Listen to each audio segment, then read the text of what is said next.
El momento en que entré por las puertas de esa sala quedó grabado en mi memoria como una cicatriz. Mi madre soltó una risa ahogada, casi imperceptible, pero llena de una crueldad que solo aquellos que esperan años para ver caer a alguien más pueden dominar. Mi padre, sin siquiera levantar la vista, sacudió la cabeza con un gesto lento, como si el solo hecho de que yo estuviera allí ya fuera una mancha imborrable en su apellido. Y en el banquillo allí estaba yo, el nombre que le enseñaron al mundo a susurrar con desdén, la hija que se convirtió en sinónimo de decepción. Durante años dejé que sus palabras me enterraran viva. Pero ese día sería diferente. Porque esa mañana finalmente conocerían a la mujer en la que se había convertido su hija olvidada. El aire de la habitación olía a formalidad helada y a papeles amarillentos, como si las propias paredes respiraran juicio. Mis pasos resonaban en el silencio, marcado por el ritmo seco de los tacones sobre el suelo de mármol, mientras mi corazón latía salvajemente como un tambor de guerra. En la primera fila, mi madre se tapó la boca con la mano, fingiendo bostezar para ocultar la risa que se le escapaba, aguda, afilada como una espada. Mi padre exhaló por la nariz, lentamente, como si ya hubiera aceptado la vergüenza de ser visto a mi lado. Incluso el juez, con su mazo suspendido en el aire, pareció congelarse en el tiempo.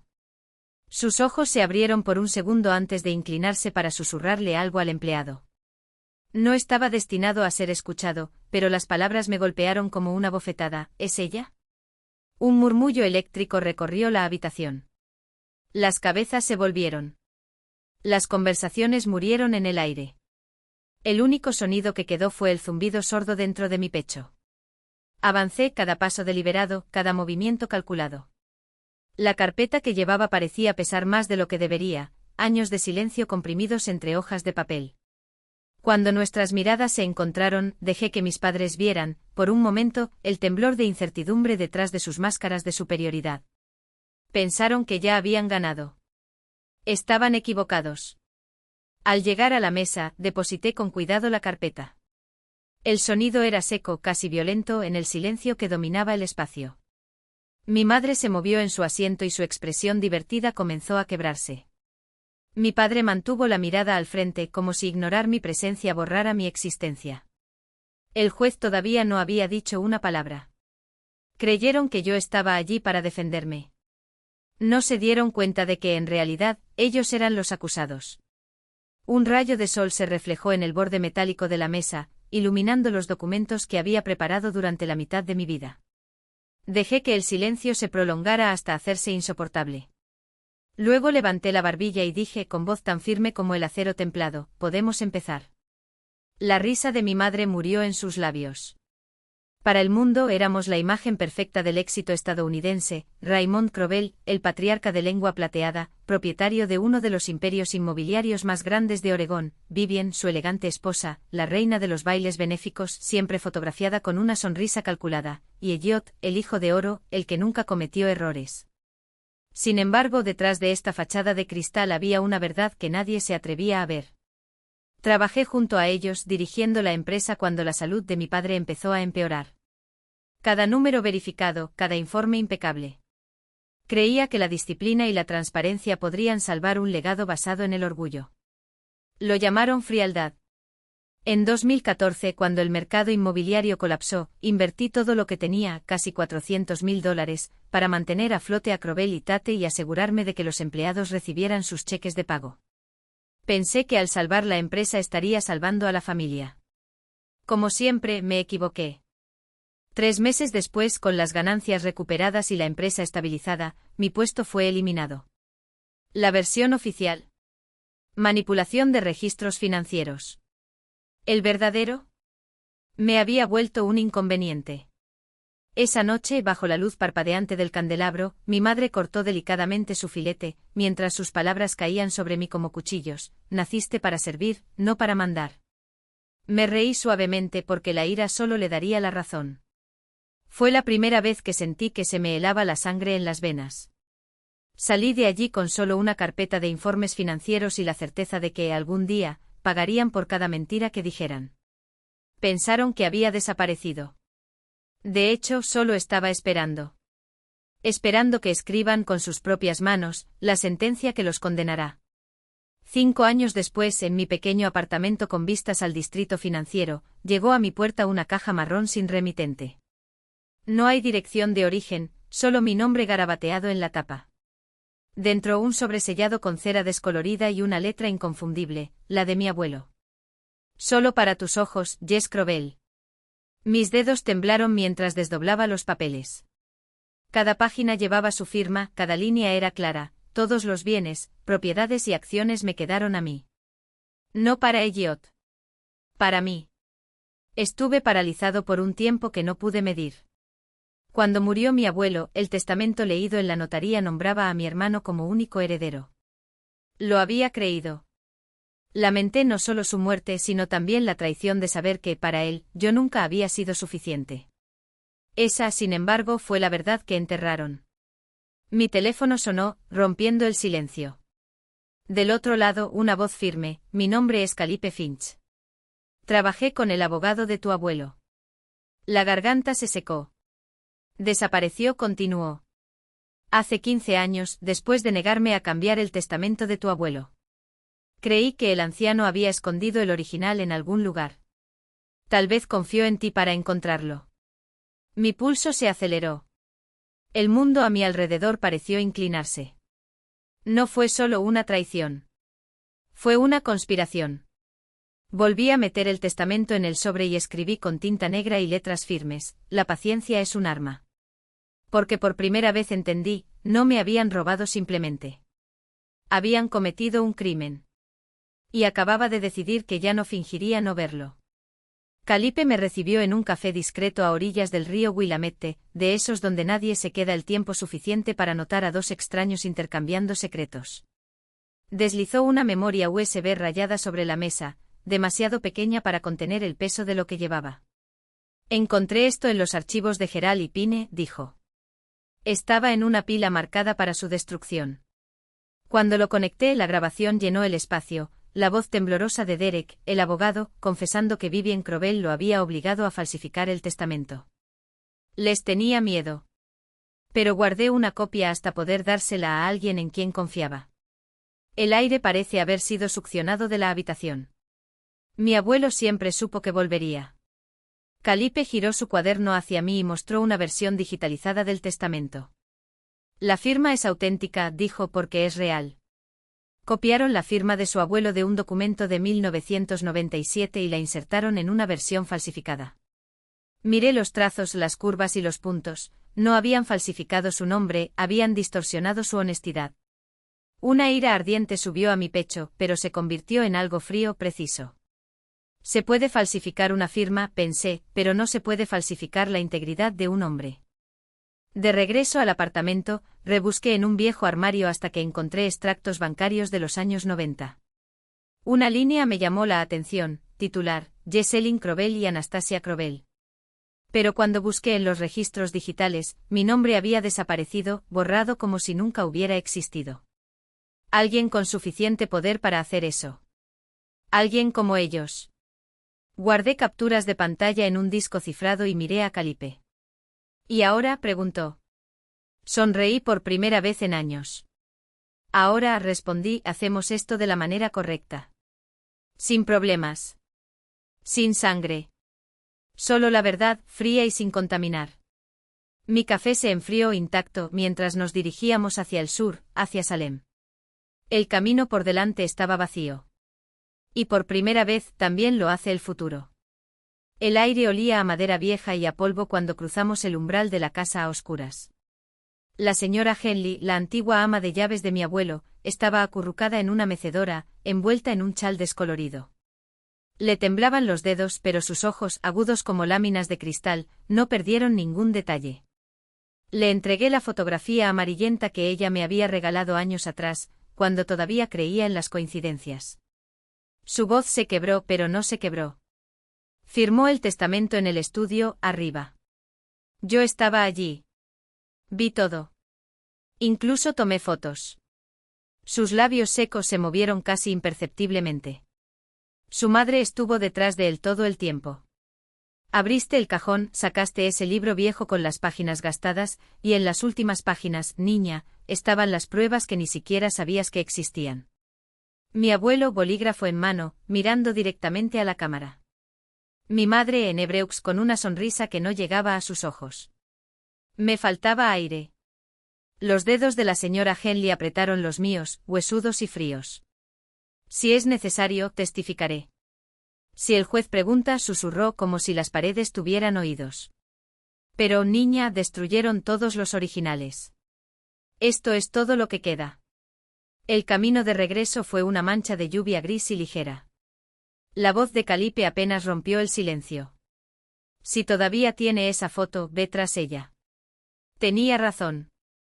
Cuando abrí la puerta de mi apartamento, el caos ya había pasado. Se vaciaron los cajones y el ordenador quedó reducido a fragmentos de plástico y cables retorcidos. Todo había desaparecido, excepto una hoja de papel sobre la mesa, iluminada por la luz parpadeante de la lámpara que ardía en sus últimos minutos. Un sendero no se crea. Se construye. Reconocí la letra inmediatamente.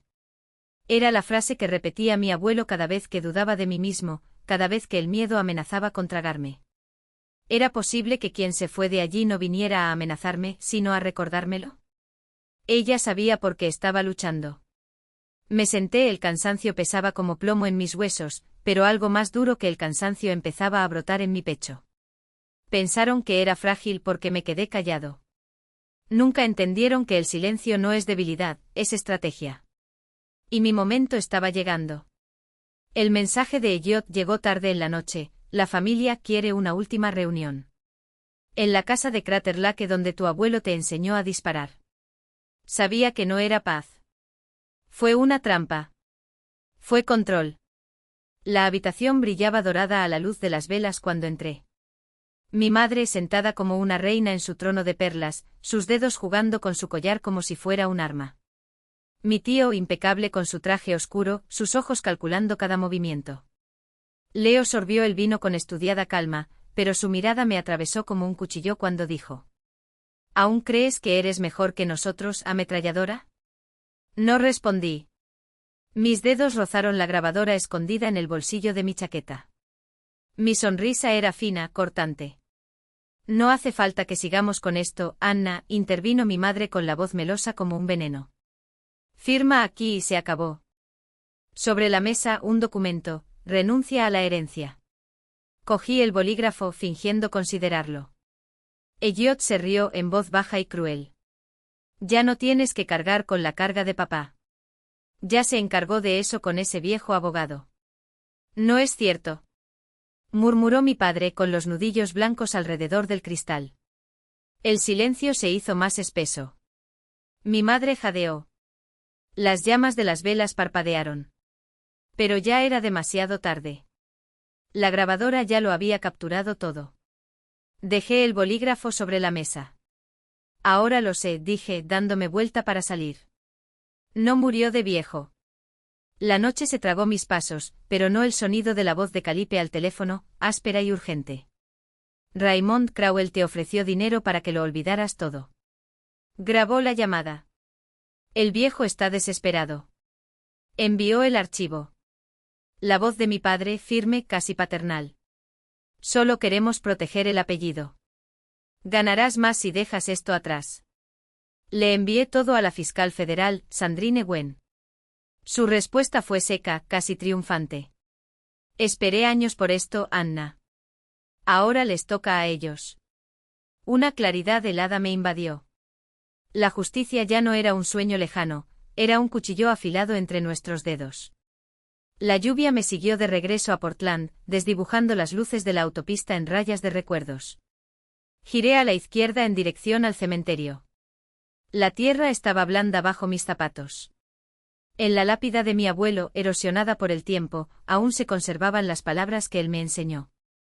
La honestidad construye el camino. Dejé rosas blancas sobre el granito. No estaba devolviendo el dinero. Estaba devolviendo la verdad. El viento arrancó un papel de mi bolsillo. Un sendero no se crea. Se construye. Una línea solitaria, escrita a mano, como una advertencia dejada por alguien que ya no podía hablar. Finalmente lo entendí, era de Giraud Pine, el abogado. Su último mensaje antes de que lo callaran. Mi teléfono vibró.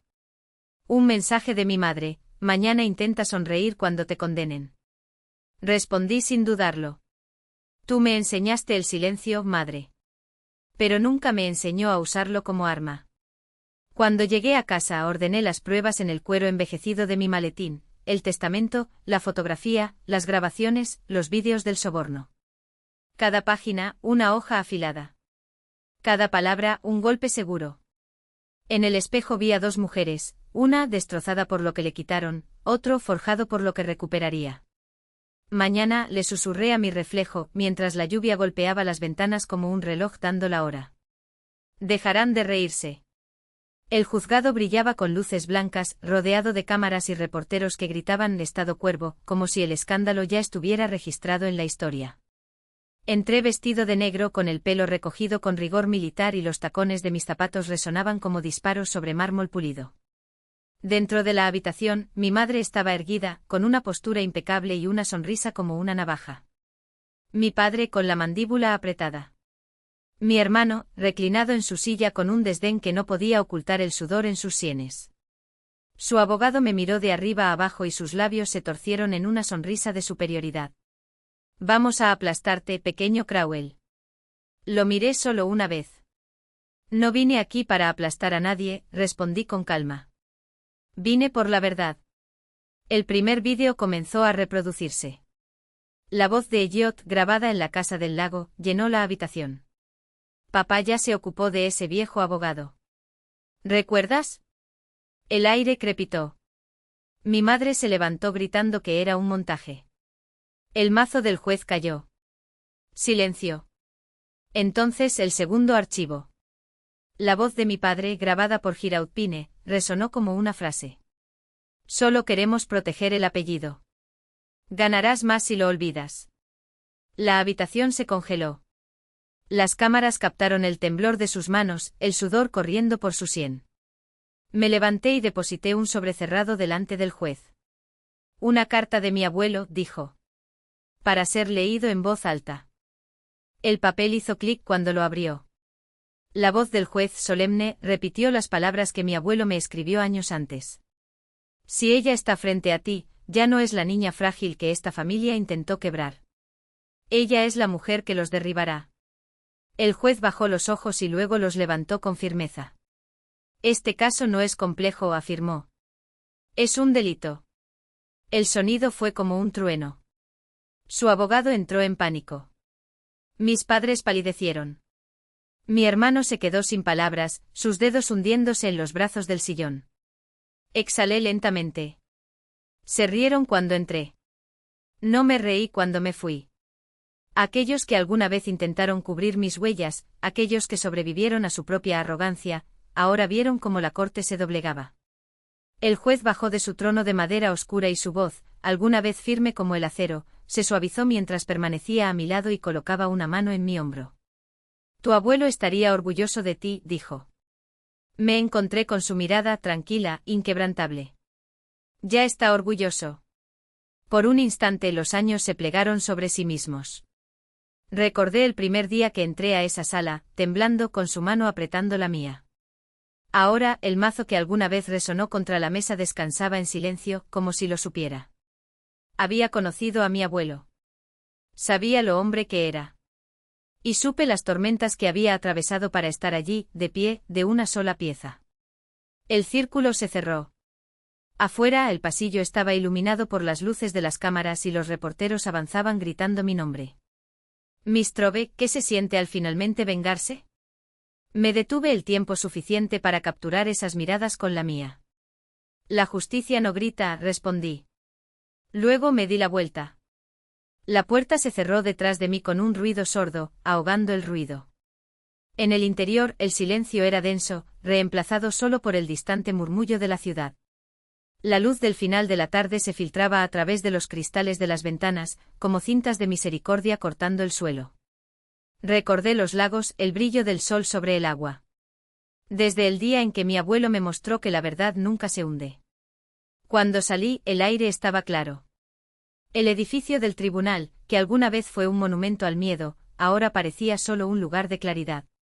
Cada flash de la cámara se reflejó en el mango plateado del martillo que quedó atrás, transformándolo de un arma a un símbolo de liberación. No sonrías. No levanté los puños. Seguí adelante dejando que el viento levantara las puntas de mi cabello. El mundo finalmente era mío. Y en esa quietud, sentí algo que no había sentido en años, no triunfo sino paz. Paz. La luz me siguió implacable y ardiente como la verdad misma. Conduje de regreso a la casa en Crater Lake donde comenzó todo. El día había dado paso al crepúsculo. El aire estaba nítido y quieto. El agua, suave como el cristal, reflejaba el cielo dorado pálido. Me senté en el borde del muelle de madera, las tablas crujieron suavemente bajo mi peso. Saqué una vieja carta de mi bolsillo. La que mi abuelo había escrito mucho antes de que yo entendiera su significado. Encendí el encendedor plateado.